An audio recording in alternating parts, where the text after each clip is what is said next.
The overall goal of the following experiments is to prepare atomically defined templates for epitaxial growth of complex oxide-thin films.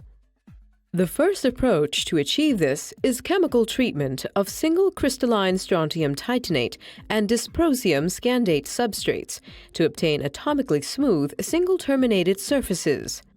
A second approach is to deposit a layer of nanosheets on arbitrary substrates by Langmuir-Blodgett or LB deposition to create a seed layer for subsequent film growth.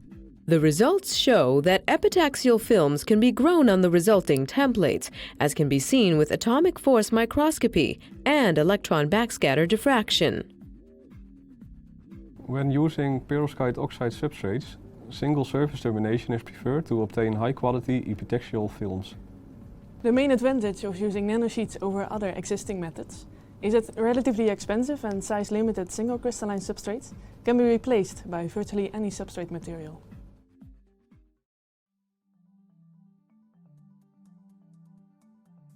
First, immerse the dysprosium scandate substrates in a beaker filled with acetone and place it in an ultrasonic bath for 10 minutes.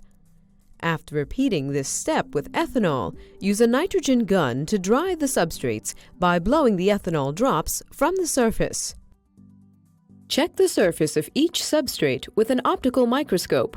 Remove any leftover particles by rubbing the substrate gently on an ethanol-soaked lens tissue and dry the sample with a nitrogen gun.